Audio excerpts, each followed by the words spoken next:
Next on Tider Insider TV, balance was the name of the game for the Tide's offense against Penn State.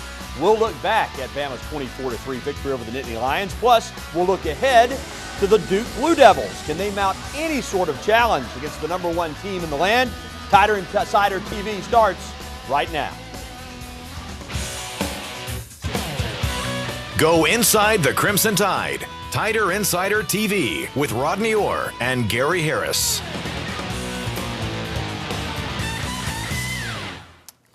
And good evening, everybody, and welcome in to Tider Insider TV, presented by Buffalo Rock. Tonight, enjoying crisp, cool Sierra Mist. Alongside TiderInsider.com's Rodney Orr, I'm Gary Harris. And Rodney, 2 games down and 2 wins in the books. This week, Alabama travels to Wallace Wade Stadium to play the Duke Blue Devils. We know Alabama's Marcel Darius will be back in full uniform and will play in the game, as Nick Saban said, in full metal jacket. He's ready to go. Meanwhile, Mark Ingram will likely see action this weekend as well. How much, though, depends on how things go on the practice field for Ingram this week. Now, Mark's situation is going to be a little bit, evaluate how much he plays and relative to how much he can practice. And, you're still going day to day with a guy coming off of an injury. In Marcel's case, it's just full metal jacket. He's ready to play, and hopefully he'll do a great job for us.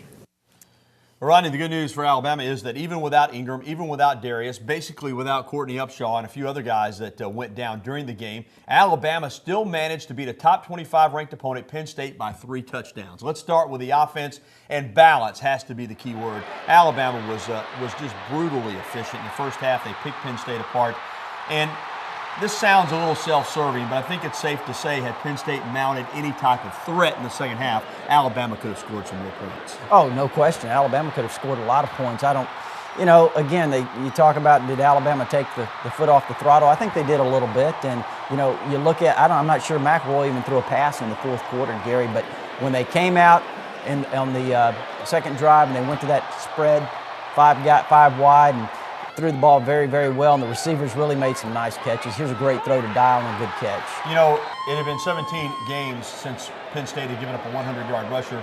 Trent Richardson had that by halftime. Yeah, amazing. Like you said, 17 straight games. Penn State is not allowed back to go over 1,000 yards. He had 92 yards in the first quarter. No telling how many he could have really run for. And basically with no help in terms of, the rotation, Gary. Eddie Lacy played very little. Rodney, we watched a lot of football this weekend, and you and I were commenting. You see some teams that seem to be explosive, and they're spreading it out, and they're throwing reverse passes and throwback passes and all this, yet they didn't score a lot of points. A lot of it has to do with turnovers. You turn the ball over, you're just not going to be efficient on offense. Alabama has 2 turnovers this season, only one by an offensive player, Eddie Lacy in game 1. The other one was by Robert Lester after he had picked up a fumble. No interceptions for McElroy, only 1 offensive turnover. They take care of the ball. They're efficient. They kind of line up and say, hey, we think we've got pretty good players. We're just going to do what we do. And it's a solid formula for victory. There's no doubt about it. Well, and I tell you what I really think looks like it's forming here, developing is Alabama's passing game, the ability to throw the ball. Greg McElroy looks so much more comfortable. He's delivering some nice throws. Several guys made catches. Marquise Mays made a tremendous catch down near the goal line where he hung on to the ball. Darius Hanks made a great catch. The play by Kevin Norwood early in the game where he broke tackles. I mean, he looked very good. And again, just a redshirt freshman, Julio Jones, as we know. But, the receivers came up big, Gary, and you team that with the running game certainly puts a lot of pressure on opposing defenses. When you talk about how strong Alabama's running game is, especially with Mark Ingram coming back and then McElroy's ability, his confidence, he's making the throws. As you mentioned, he hasn't turned the ball over. The receivers stepping up. It's a dangerous offense. Defensively, we knew Alabama lost a lot of big-time players. You can watch the NFL on Sunday and see a lot of Bama rookies making an impact. But this, so far, has been a great team defense. They don't have many sacks. They don't have any tackles for loss. They bent a little bit and gave up some plays against Penn State, but at the end of the day, they've given up 6 points in 8 quarters. I mean, this is a team that is capitalizing on its opportunities, forcing teams into turnovers in the red zone, and just really being sound. Yep, and they rank very highly in terms of turning the ball over, interceptions, and those types of things. And so they're doing very well in that regard. Pass efficiency defense, they rank very highly, but they're if you watch, and I know you did, Gary, there was a lot of holes there. where Penn State had opportunities to throw the ball, receivers were running open. That's going to be something that's going, as we move on now, Duke's going to throw the ball. We know 2 weeks from now, Ryan Mallett, Arkansas is going to throw the ball. Alabama's going to have to, again, I know that the sacks are something that's not necessarily what Nick Saban thinks about when he's talking about affecting the quarterback, but Alabama is going to have to pressure the quarterback more. And with Darius coming, hopefully that'll solve that. It does change a lot of things. I think it basically, offensive line so far have been blocking guys straight up. When Darius is in there, he commands a double team, or either he'll crush somebody, but he's probably going to get a double team. That allows other guys to come free, particularly in blitz situations. So I do think the pass rush will be improved immediately. All right, let's take a look at David Cutcliffe, because this is a guy who went to school at Alabama, grew up an Alabama fan over there in Birmingham, has gone on, though, to be mainly known for being associated with the University of Tennessee. Of course, he was an offensive coordinator there, was a head coach, though, at Ole Miss, now a head coach at Duke. You see his record versus Alabama and his record versus Saban. But the interesting note here, this game probably was going to be played in either Atlanta or Charlotte. That's probably what Alabama had in mind when they did the home and home with Duke, putting it in a bigger venue. But when Cutcliffe got there, he said, no, I want to play it on campus. I want to play at historic Wallace Wade Stadium and give us a home field advantage. It's a very small facility, but a great, quaint atmosphere. But he's taking this game very serious, obviously. Now, whether or not he's got the horses to mount any kind of threat remains to be seen. But we do know this. Offensively, they can score some points. Yeah, they can. Scored 41 in a 41-27 win over Elon College.